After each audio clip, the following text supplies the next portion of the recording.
Hi guys, তোমরা সবাই কেমন আছো? আমি খুব ভালো আছি এবং আমার চ্যানেলে সবাইকে স্বাগত জানাই। আমরা রবিবার দিন সবাই মিলে গিয়েছিলাম তারাপীঠ। আমি, দিদু, দাদু ভাই, এটা হচ্ছে দাদু ভাই আর এটা হচ্ছে দিদু। তো আমরা সবাই মিলে চলে গেছিলাম তারাপীঠ। মামাইও ছিল, কিন্তু মামাই একটু পরে আসবে। তো আমরা ট্রেনে করে রামপুরহাট চলে গেছি। এটা হলো রামপুরহাট স্টেশন। তারপরে স্টেশন থেকে আমরা অটো নেব, অটোতে করে তারপরে তারাপীঠ যাব। আর আজকে তারাপীঠ যাওয়ার কারণ হলো আমার দাদু ভাই এবং দিদু এবং আমার মা তিনজনের গুরু হচ্ছে নিগমানন্দ ঠাকুর, এবং তার তারাপীঠে একটা মন্দির আছে, অনেক বড় মন্দির। তো সেখানে আজকে একটা সম্মেলন হচ্ছে এবং সেখানে সকালবেলায় দীক্ষাও দেওয়া হয়ে গেছে। আমরা একটু দেরি করে যাচ্ছি, কারণ আমাদের তো কারো দীক্ষা নেওয়ার নেই, তাই একটু দেরি করেই যাচ্ছি। আর আমার ভীষণ ঠান্ডা লেগেছে, আমার গলাটাও একদম নাকে নাকে হচ্ছে। তো কি করব, ভয়েস ওভার তো দিতেই হবে আর এই ব্লগটাও আমাকে দিতে হবে। তো সেই কারণে আমি আজকে এডিট করে ব্লগটা দিচ্ছি আর কি কোনোভাবে। তো আমরা অটোতে উঠে গেছি এবং অটোতে ওঠার পরে আমরা তারাপীঠে পৌঁছে গেছি। আমরা তারা মায়ের কাছে যাওয়ার আগে নিগমানন্দের মন্দিরেই আগে ঢুকবো, কারণ আমি যখন অনেক ছোটোতে গিয়েছিলাম তখনও সেই মন্দিরেই গিয়েছিলাম, নিগমানন্দের মন্দিরে। খুব সুন্দর জায়গাটা। তো এটা হচ্ছে নিগমানন্দের মন্দিরটা। এটা আজকে খুব সুন্দর সাজিয়েছিল মন্দিরের ভিতরটা। এটা হচ্ছে বাইরেরটা এবং ভিতরে সম্মেলন চলছে আর কি। তো ভিতরটাও খুব সুন্দর সাজিয়েছিল এবং এখানে হোমস্টেও হয়, এখানে থাকাও যায়। এখানে যারা দীক্ষিত নিগমানন্দে ঠাকুরের, তারা এখানে থাকতেও পারে। অনেক বড় জায়গাটা, প্রায় 4 তলা নয় 5 তলা এই জায়গাটা। তো এখানে আমরা গিয়ে কিছুক্ষণ বসলাম, সম্মেলন শুনলাম। নিগমানন্দ ঠাকুরের মন্দির এবং এই ঘরটা হোমস্টেটা সেটা হচ্ছে তারাপীঠ মন্দির ঢোকার একটু আগে। তারাপীঠ মন্দিরটা একটু হেঁটে যেতে হবে, কিন্তু এই ঘরটা এবং এই নিগমানন্দের মন্দিরটা, এখানে সবাইকে চন্দনে ফোঁটা দিচ্ছে। আর তারপরে আমরা খেয়ে নিলাম প্রসাদ, কারণ দীক্ষা এবং পুজো তো সকালেই হয়ে গেছিল। তো সেজন্য আমরা এখানে প্রসাদ খেয়ে নিলাম। আর সেদিন অনেক লোক হয়েছিল, যেহেতু রবিবার, তাই তারাপীঠে অসম্ভব ভিড় ছিল। তো তারপরে আমার ভীষণ খিদে পেয়েছিল, তো এখানে টিফিন এবং লাঞ্চের ব্যবস্থা ছিল। আমরা অনেক দেরি করে ঢুকেছিলাম, তাই এখানে মুড়ি ঘুগনি সব শেষ হয়ে গেছিলো। মুড়ি ছিল কিন্তু ঘুগনি শেষ হয়ে গেছিলো। তো সেজন্য আমি বাড়ি থেকে পাউরুটি নিয়ে গেছিলাম, তো সেটাই ওখানে বসে বসে খাচ্ছি। আর এটা হচ্ছে মন্দির। আমরা খাওয়া দাওয়ার পরে জয়গুরু মন্দিরে একবার গেলাম দেখতে। সে জয়গুরুর শোবার ঘর, থাকার ঘর, তো দেখলাম পাশে খাটও রয়েছে। তো এসব দেখে ভালোই লাগছিল। মন্দিরটা খুব সুন্দর, ভীষণ সুন্দর দেখতে মন্দিরটা। আর এই যে আমার মা, আমি এবং আমার মায়ের সাথে ভিডিও করছি। আর এখানে নিজেকেও ভালো লাগছে, কারণ খুব সুন্দর লাইট আসছিল। আর নিজেকে তো সবসময় ভালো লাগে দেখতে। আর আমরা সবাই কোথায় আছি এখন? ঠাকুরের মন্দিরে। এখানে এসো নিয়ে। এখানে কি হচ্ছে আজকে? এখানে আজকে সম্মেলনী হচ্ছে, বক্তৃতা হচ্ছে, পুজো হচ্ছে, জোরে বলো, শুনতে পাবে না তো কেউ। নিগমানন্দ সম্মেলনী হচ্ছে, বক্তৃতা হচ্ছে, পুজো হচ্ছে।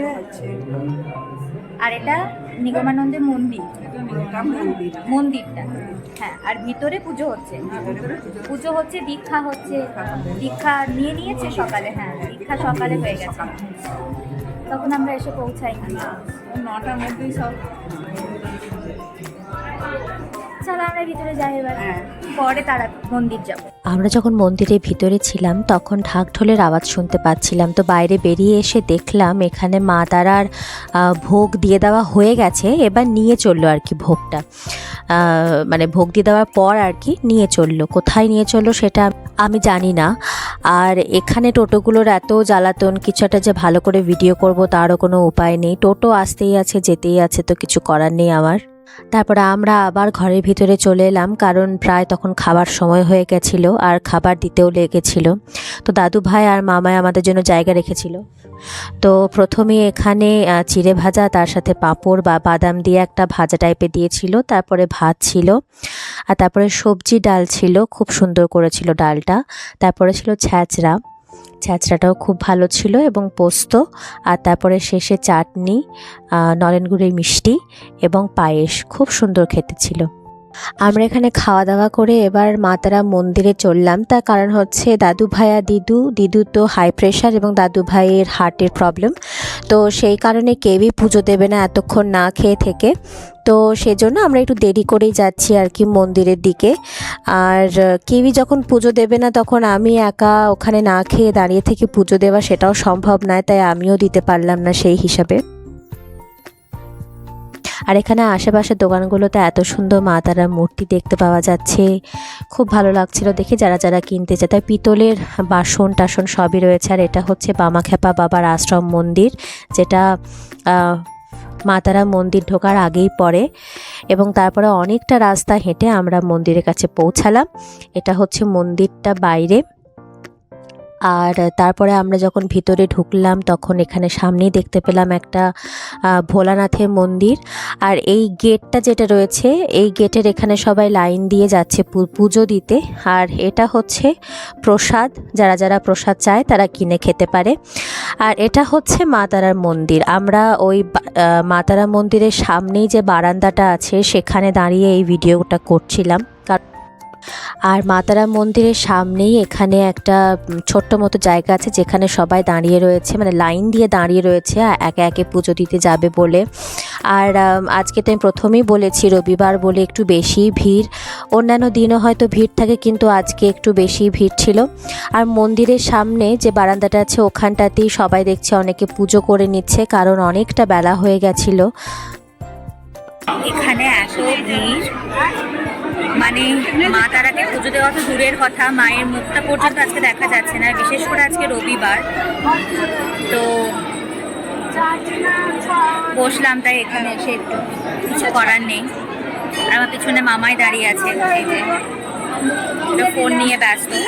আমি জানি না আমার গলা শুনতে পাওয়া যাচ্ছে কিনা, তবে দেখি।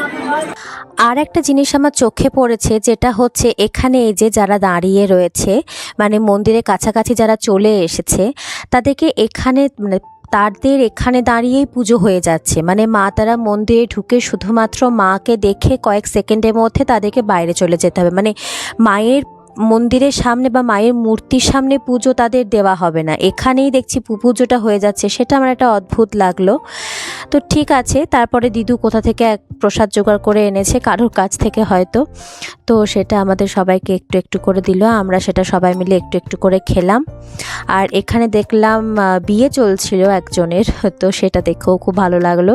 আর তারপরে ভাবলাম যে মন্দিরটা মোটামুটি ঘোরা হয়ে গেছে, এবার আমরা একটু শ্মশান থেকে ঘুরে আসি, যেটা মহা শ্মশান ছিল আগে, এখন তো আর সেসব কিছুই নেই। আর এখানে লাইন দেখো আজকে, মানে অসম্ভব লাইন পড়েছে, এরা এখনও কাছাকাছি পৌঁছাতে পারিনি মন্দিরের। তো তারপরে আবার পুজো দেবে, চিন্তা করো কটা হবে ওদের পুজো দিতে। তো যাই হোক, আমরা শ্মশানের দিকে রওনা দিলাম। আর আমার মা এখানে সবার আগে আগে হেঁটে যাচ্ছে, আর আমরা সবাই খালি পায়ে ছিলাম। তো খালি পায়ে দেখে কেউ অবাক হয়েও না, আমরা সবাই খালি পায়ে গিয়েছিলাম মা তারা মন্দির। তার কারণ হচ্ছে আমরা জয়গুরু মন্দিরের ওখানে চটি রেখে গেছিলাম, যাতে চটি রাখার জন্য কোথাও ঝামেলা কিছু না হয়। কারণ এখানে মানে চটি রাখার জন্য হয়তো আলাদাভাবে চার্জ করে, যেটা আমি অনেক বছর আগে দেখেছিলাম, এখন জানি না সেটা করে কি না। তো দাদুভাই বলছিল নাকি যে করে, তো সেই কারণে আমরা মন্দিরেই একদম চটি জুতো সব রেখে এসেছিলাম। আর এখানে মা তারার মূর্তিগুলো এত সুন্দর লাগছে। আর এই জায়গাটাতে মনে হয় ভোগ খাওয়ানো হয়েছিল, তাই এই জায়গাটা এখন পরিষ্কার করা চলছে। আর এটা হচ্ছে শ্মশানের রাস্তাটা, আমার তো যেতে যেতেই ভয় লাগছিল। আর এটা হচ্ছে তারাপীঠের চুল্লিটা, এখানে এখন মোটামুটি সব মরা এখানে পোড়ানো হয়। আগে কাঠেই পোড়ানো হতো, কিন্তু আমার মনে হয় এই কয়েক বছর ধরে কাঠ আর ইউজ করছে না। মানে আমি সেদিন গিয়ে দেখলাম কাঠ একদম ইউজ করছে না। সেটাই করা উচিত, কারণ গাছ কেটে ফালতু সেটাকে না নষ্ট করাই ভালো। তো আমার মতে এটা বলে, তো বাকিদের মতামত আলাদা হতেই পারে, কিন্তু আমার মতে এটা ভালোই লেগেছিল, ঠিকই লেগেছিল। এবং এটা হচ্ছে চুল্লির বাইরেটা, আর এখানে এত ছাই পড়ে রয়েছে। তো মামাই আমাকে ভয় দেখাচ্ছিল যে এই ছাইগুলো হচ্ছে সেই শরীরের দেহের ছাই। তো সেটা দেখে আমার খুব ভয় লেগেছিল। তো যাই হোক, সব কিছু মানে শ্মশান দেখার পরে আমরা আবার এখানে বাড়িতে এলাম। বাড়িতে এসে একটু প্রণাম করলাম। এবার আমরা বাড়ির দিকে রওনা দেব, বাড়ি আসবো আর কি। তো এসব কিছু করার পরে আমরা বেরিয়ে গেছি রাস্তাতে। এখানে দাদু ভাই, দিদু এবং আমার মা একবার প্রণাম করে নিচ্ছে মন্দিরে। আর এখানে দাদু ভাইয়ের এখন একটা বন্দুক চাই, তার কারণ হচ্ছে হনু তাড়াতে হবে। মানে দাদু ভাই বাগানে এত বেশি হনু এসছে, তো এই বন্দুক দিয়ে দাদু ভাই হনু তাড়াবে। আর এখানে খুব সুন্দর সুন্দর অক্সিডাইসের কানের সেট ছিল, কানের হার এসব কিছু সেট ছিল। তো আমি নিলাম না, তার কারণ হচ্ছে বোলপুরে আরও সুন্দর পাওয়া যায়। আর আমরা স্টেশনে চলে এসেছি। আর স্টেশনে এসে মাথাটা এত বেশি ধরে গেল, তার কারণ হচ্ছে ট্রেন এত পরিমাণে লেট। ট্রেন সাংঘাতিক লেট, চোখের সামনে দিয়ে শহীদটা পেরিয়ে গেল। তারপরে গণদেবতাটা ভীষণ লেট, প্রায় 1 ঘন্টা লেট। 3 পাহাড়টা তো আরও, 3 পাহাড়টা সেদিন মোটামুটি 9:30টায় ঢুকেছে, আমি দেখলাম। তো কিছু বলার নেই এদের আর। তো এই ব্লগটা আমি এখানেই শেষ করছি। সবাইকে টাটা, খুব ভালো থেকো, সাবধানে থেকো, আর এই বিধ্বস্ত চেহারা দেখে কেউ ভয় পেও না। এই ব্লগটা এখানেই শেষ করছি। পরের ব্লগে সবার সাথে দেখা হচ্ছে। সবাইকে টাটা।